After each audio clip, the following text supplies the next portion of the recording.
right, we are very delighted to have with us tonight Carol Gosselink, juror number 10. You ultimately became an alternate, but you sat there. I saw you. I was sitting in the gallery, and I saw you attentively listening and taking notes. First of all, I want to compliment you for doing your service as a citizen. And there's so many people who get out of jury duty right at you. Salute that you did this and you devoted so many months of your life to this case. I applaud you for that. And in fact, I think our expert panel, everybody, we should applaud you for doing what so many people try to get out of. Let's be real. Let's be honest. Now, as far as Jodi Arias, I first would love to hear your story of the stare down. I understand that you and Jodi got into some kind of eye to eye. Tell us all about it. We had a good old-fashioned stare down. It was a surprise to me, but during a sidebar, she started looking at me, and at first I thought she was looking over my head, or is she really looking at me, or something else, but pretty soon it was obvious. It was just a good old-fashioned stare down, and probably went on for about 40 seconds. About what? Could she tell? Now, are you one of those who would have voted for death? I am. You know, maybe it's easy to say when I didn't have to go through deliberations and actually make the decision. But I can pretty firmly say that, yes, I would have voted for the death penalty. So did she sense that? I mean, why would she get into a stare down with you? What was that about? I don't know. And I wasn't going to say anything to any of the other jurors. But then on the way back into the jury room, one of the other jurors approached me and said, "What was that about?" I really don't know.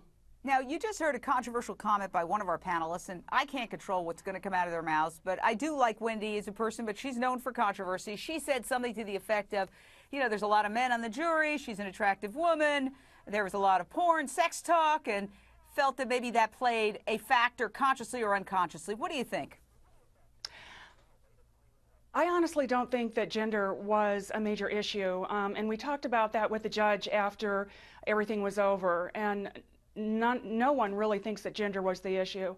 Personally, I think age was the issue. I believe that the older folks, maybe it's in a situation where when there's less life left, it becomes more precious. I don't know. But I believe that age was the real issue and not gender. Why do you say that?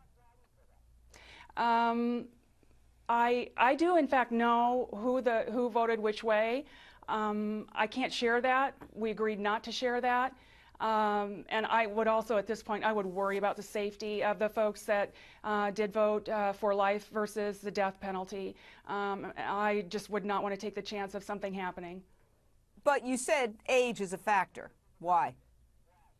I do believe so, because I know who the folks were that voted for life over death. And there was an indication that possibly age would be a factor. Also, if you look at the jurors, they were the older ones, right? Some of the older ones. Yeah. Yes. Okay. Yes. And I also think that makes sense. Go ahead.